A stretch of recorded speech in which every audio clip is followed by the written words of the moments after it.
Meski santer disebut masuk dalam bursa Capres Anies Baswedan sejak awal tahun ini, nama Gubernur Jawa Timur Kofifa Indar Parawansa kini seakan menghilang dari bursa, apalagi setelah disebut menolak secara halus tawaran untuk menjadi Capres Anies Baswedan. Yang terbaru, Kofifa menunjukkan keakraban saat menemani Ketum PDIP Megawati Soekarno Putri saat di Surabaya, Jawa Timur. Benarkah tolakan tersebut karena kedekatannya dengan penguasa dan juga PDIP, atau ada alasan lain yang disampaikan dan juga diterima oleh Partai Nasdem? Untuk mengkonfirmasinya, sudah bersama kami Ketua DPP Partai Nasdem, Effendi Hoiri. Assalamualaikum, selamat malam. Gus Coy, apa kabar? Waalaikumsalam. Selamat malam, Bram. Alhamdulillah, kabar baik begitu ya? Baik, alhamdulillah. Oke, langsung saja. Jadi kalau Anda katakan tadi, saya mendengar di paket berita, menolak secara halus, alasannya apa? Ataukah memang kedekatannya berbeda dengan Koalisi Perubahan?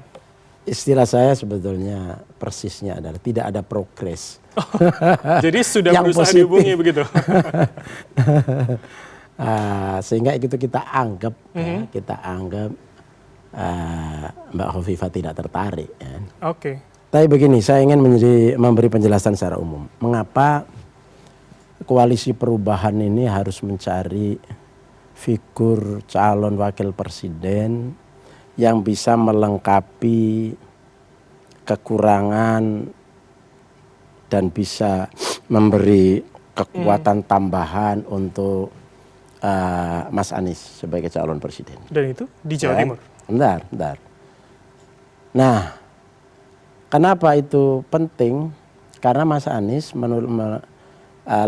melalui survei, lembaga-lembaga survei, di berbagai wilayah kan unggul. Tapi kelemahannya kan ada di Jawa Tengah dan Jawa Timur.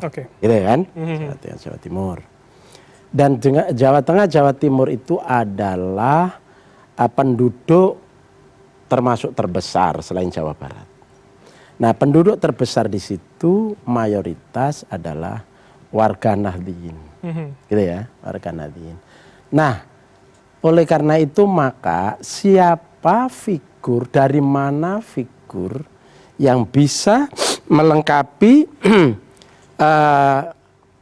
menyempurnakan, menutup kelemahan Mas Anies. Oke. Nah, jawabannya? Kami berpikir, di Nasdem berpikir, jawabannya adalah dari kader Nahdlatul Ulama. Oke. Warga Nahdliyin. Dan itu mengerucut ke nama Kofifa waktu itu? Nah, kita inventarisasi nama-nama itu. Figur-figur itu. Ada Kiai Said, ada Kiai As'ad, ada, gitu kan? Kemudian ada Mbak Khofifa, kemudian terakhir ada Mbak Yeni Wahid. Nah, gitu kan? Oke, saya ingin fokus dulu ke soal nama Khofifa. Jadi penolakan secara halus, kalau Anda katakan justru tidak saya progresif, akan mengarah ke situ. Nah, itu nanti akan ujungnya ke situ, ya kan? Harus kita kasih kerangka dulu, jangan ujuk-ujuk pada yang praktis. Jadi prosesnya seberapa panjang gitu, dan kesulitan. Saya ajak untuk memahami latar belakangnya dulu. Itulah latar belakangnya. Lalu kemudian karena prioritas pertama adalah Khofifa, karena dianggap punya pengalaman, bla bla bla, eksekutif, legislatif, sedang memimpin, maka kemudian kita punya instrumen tokoh, instrumen politisi, instrumen kawan dekat, instrumen, saya tentu tidak perlu menyebut nama-nama itu di sini. Itu semua mencoba ngecek. Tertarik enggak Mbak untuk menjadi wakilnya Anies? Tertarik Mbak? Nah, selalu menjawab ngambang. Kalau tapi pada umumnya adalah spesifik dong, Gus.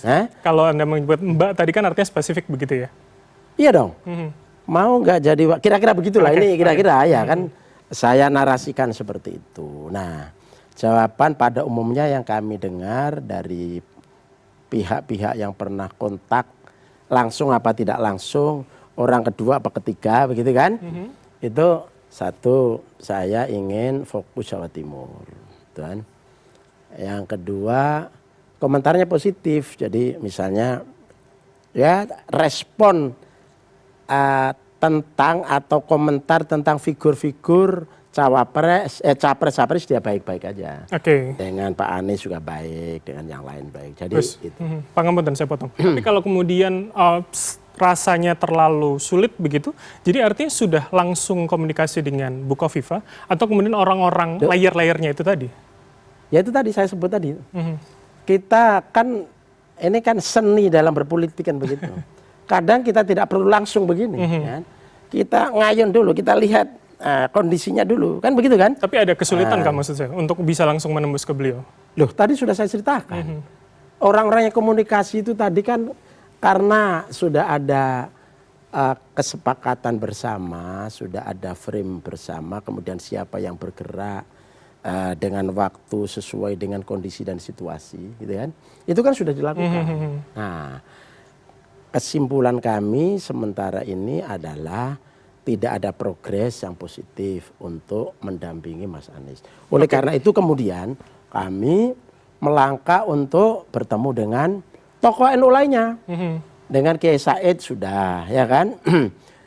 PKS dengan Pak Mahfud sudah, jawabannya sudah ketemu semua, ya kan? Kita dengarkan semua.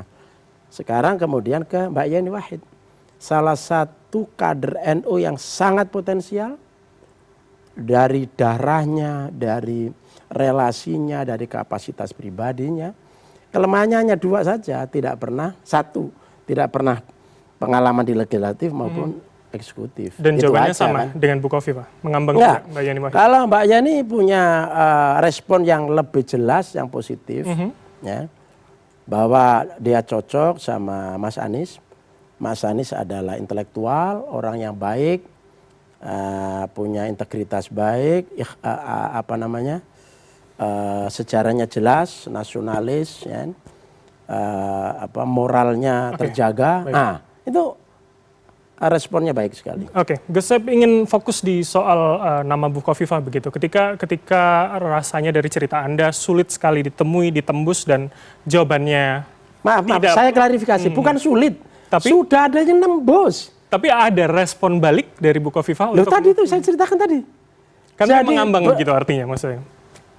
Lah itu respon, ngambang atau tidak ngambang itu respon namanya, gitu loh. Oke. Jadi semuanya sudah tembus, ya, cuma tidak langsung Anies, itulah. Dan menolak bertemu artinya, Bu Khofifah? Bukan menolak bertemu, memang Mas Anies tidak minta ketemu langsung. Oke. Lewat jalur-jalur tadi itu, gitu loh. Bisa dipahami nggak?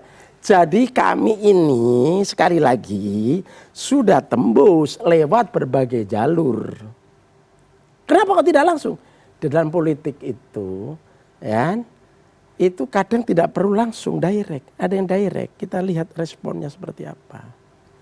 Jadi intinya adalah semua sudah kita tempuh untuk bertemu. Oke, kalau boleh saya tahu kemudian apa alasan akhirnya Gus kan mengatakan bahwa dilihat dulu responnya, dilihat dulu sekitarnya begitu bagaimana kondisinya. Mengapa pola itu yang digunakan akhirnya? Mengapa pola orang sekitarnya dulu yang kemudian didekati? Apa pertimbangan Nasdem? Dia mungkin lebih terbuka, lebih otentik, lebih lebih familiar, ya kan? Jadi kalau langsung kan kadang-kadang mungkin rasa nggak enak, kan? Jadi itu sebetulnya begitu nggak usah ditanyakan, itu tuh manusia kan biasa begitu. Tapi kan yang tahu prosesnya adalah jenengan begitu, makanya saya konfirmasi. Kadang kan orang kalau langsung ditemui orang yang bersangkutan kan, aduh nggak enak ini, saya nanti jawabnya kan begitu kan, sehingga harus lewat berbagai cara yang lebih canggih, yang lebih sopan, ya kan? Yang lebih yang lebih leluasa ketika mereka menyampaikan pikirannya, hatinya, unek-uneknya. Itu. Jadi menurut saya itu pilihan cara yang terbaik. Dan untuk ngecek orang itu sejauh mana hatinya, pikirannya, gitu kan, respon negatif atau positif itu bisa menggunakan cara-cara seperti itu. Oke, dan mengambang jenengan anggap itu sebagai responnya begitu ya dari Bu Khofifah? Ya, makanya kemudian kami melakukan langkah berikutnya. Karena kita ini harus terbuka, di Nasdem terbuka, Partai Koalisi Perubahan ini kan terbuka. Oke.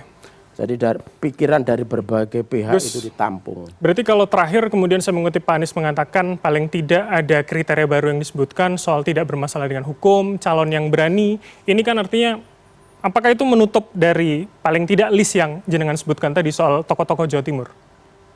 Bisa, itu bagus kriteria itu. Nama-nama yang saya sebut misalnya dari NU, Pak Said nggak ada masalah hukum, Yeni nggak ada masalah hukum, berarti nol tuh, kan? Kemudian Mas Ahaye kalau dari Demokrat nggak ada masalah hukum karena belum pernah ikut pemerintah. Dan ini sama-sama nol ini semua. Tapi Nggak ada Bu masalah Khofifah hukum. tidak masuk dalam list 2 itu artinya tidak berani, tidak kemudian ada masalah hukum begitu. Kalau ini tidak usah dikaitkan dengan itu juga nggak apa-apa. Oke. Ya kan? Baik. Tapi tidak ada kaitannya begitu ya, kan publik akhirnya mencocokkan begitu ada dua premis yang berbeda. Bisa saja. Karena kantornya baru digeledah KPK terkait dengan itu. Mungkin juga Riko dengan Presiden Jokowi karena selama ini sudah ikut ngenger dengan Jokowi, ya kan? Mulai 2014 sehingga nggak enak. Mungkin juga Mbak Khofifah, ini teman saya, Khofifah itu teman saya, satu generasi ya. Sehingga saya tahu karakternya lah ya. Saya tahu pikirannya, saya tahu wataknya itu ya. Dan dia lebih mengarah ke sana begitu ya Gus ya. Fokus misalnya untuk jadi gubernur Jawa Timur lagi. Baik. Semua, jadi ketika dia tidak mau ya, itu logis untuk memilih misalnya tidak enak sama Jokowi itu logis. Ya. Kemudian terima. Kemudian setelah digeledah KPK ada rasa was-was itu logis. Baik. Kemudian dia mau jadi gubernur Jawa Timur melanjutkan itu juga logis. Jadi kita maklumi. Tidak ada yang kita sesali dari Mbak Tapi ya sudah begitu ya. Iya sudah. Baik, ini yang menarik kemudian kemarin bertemu dengan Ibu Susi Pujastuti di Pangandaran. Apakah itu kemudian masuk radar atau jangan-jangan cuma tes ombak? Terakhir singkat saja Gus. Komunikasi dengan semua pihak harus dilakukan, termasuk dengan tokoh-tokoh, apalagi Susi yang memang pengusaha, pernah di kabinet, dan kita lihat dia orangnya punya idealisme yang kuat, kan? Punya concern pada laut. Ini kan sesuatu. Nah, kalau menurut Nasdem bisa menutupi nggak celah yang tadi jenengan sebutkan di awal, jabarkan di awal? Dia punya kelemahan sekaligus kelebihan. Tapi menurut saya pribadi ya, dia dalam konteks mengisi konteks kita punya laut harus menjadi kekuatan ekonomi, kekuatan pertahanan dan segala macam. Susi salah satunya ada di situ. Kelebihan ini. Tapi untuk kaitannya dengan elektoral, ya kan, menurut saya tidak atau belum. Untuk menutupi kelemahan Mas Anies terutama di basis Jawa Timur dan Jawa Tengah. Menurut saya di situ tetap figur dari NU. NU begitu ya. Terima kasih, kami tunggu kemudian kapan keputusannya diumumkan ke publik soal cawapres dari Anies Baswedan. Terima kasih atas waktu Anda, Gus Coy Effendi Khoiri, Ketua DPP Partai Nasdem telah bergabung sama kami. Selamat malam, sehat selalu Gus. Selamat malam, Bram. Ya.